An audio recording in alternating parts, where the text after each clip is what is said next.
যাচ্ছেন আলম ভাইয়ের বর্তমান পরিস্থিতি। ইনশাআল্লাহ আলম ভাই খুব ভালো আছে।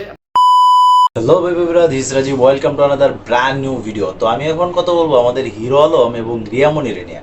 তো দেখুন, কয়েকদিন আগেই কিন্তু হিরো আলম প্রকাশ্যে বলছিল যে রিয়া মনিরে নাকি সে ডিভোর্স দিছে। তারপর কি হলো, তারপর কিন্তু সেই অবির সঙ্গেই কিন্তু মানে ম্যাক্স অবি, তার সঙ্গে কিন্তু রিয়া মনির একটা কর দিল।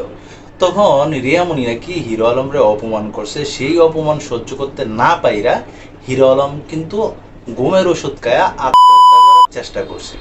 কিন্তু আমার প্রশ্ন হইলো যে হিরো আলম রিয়ামনিরে দুই চোখকে দেখতে পারে না, সেই রিয়ামনির কারণে যদি আত্মহত্যা করার চেষ্টা করে থাকে তাহলে এটা কিন্তু একটা ভুল ডিসিশন ছিল।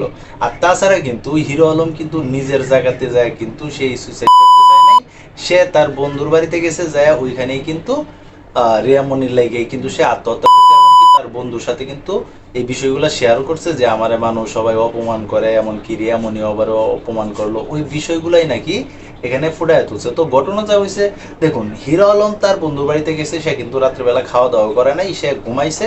সকালবেলা যখন তার বন্ধু তারা ডাকতে গেছে তখন কিন্তু হিরো আলম কোনো সারা শব্দ করতেছে না, খালি ও শব্দ করছে। তখন কিন্তু তার পাশে কিন্তু কয়েকটা ঘুমের ট্যাবলেট দেখতে পায়, আর তখনই কিন্তু হিরো আলমকে হাসপাতালে নেওয়া হয়। এখন কিন্তু হিরো আলম মোটামুটি সুস্থ আছে। কিন্তু তার চেয়েও বড় চমক হচ্ছে, যেই রিয়ামনির লাগে এত কিছু করছে বা যেই রিয়ামনির কারণে এত দূর পর্যন্ত পানি গড়াইছে, সেই রিয়ামনি কিন্তু এখন হিরো আলমের পাশে। এটা কিন্তু এখন সোশ্যাল মিডিয়াতে অ্যাভেলেবেল, এই ভিডিওগুলো আছে, আপনারা চাইলে দেখতে পারেন। তো এই যে এই নাটকগুলা যে কবে বন্ধ হইব, এইগুলাই কিন্তু এখন বোধগম্য হয় না।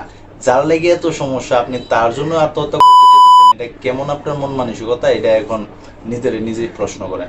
তো হিরো আলমের এইসব নাটক যে আর কতদিন দেখতে হইব বা কতদিন চলবো, এটা তো আর জানি না, কারণ আমরা তো আসি এই নাটকগুলা দেখার জন্য। আর তাছাড়া তো আর আমরা টাকার কোনো দরকার নাই। এমন একটা সময় আমরা জন্মাইছি যে আমরা এই নাটকগুলো আমাদের দেখতেই হইব। তবে যাই হোক, হিরো আলম দ্রুত সুস্থ হয়ে উঠুক, এই কামনাই করি। আর তোমরা যারা এই ধরনের ভিডিও দেখতে পছন্দ করো, অবশ্যই চ্যানেলটাকে সাবস্ক্রাইব করে পাশে থাকতে পারো। তো এই ছিল এখনকার মতো ভিডিও। তো সবাই ভালো থাকবা, সুস্থ থাকবা, কাছের মানুষরা ভালো রাখবা। ধন্যবাদ সবাইকে। আল্লাহ হাফেজ।